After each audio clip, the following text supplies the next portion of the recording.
Wildfire season is underway across Texas. Firefighters put out a brush fire that burned about 3 acres in eastern Tonquin County on Tuesday. Also yesterday across the state, 9 fires burned more than 18,000 acres. Experts say the hot temperatures combined with a lot of dry grass create perfect conditions for wildfires that can be started with nothing more than a spark.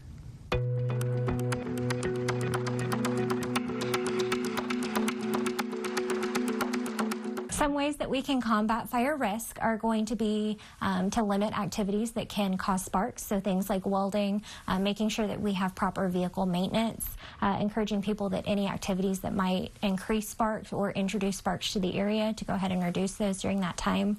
Always make sure that you follow your local burning regulations and checking with your local fire departments to see what that might be.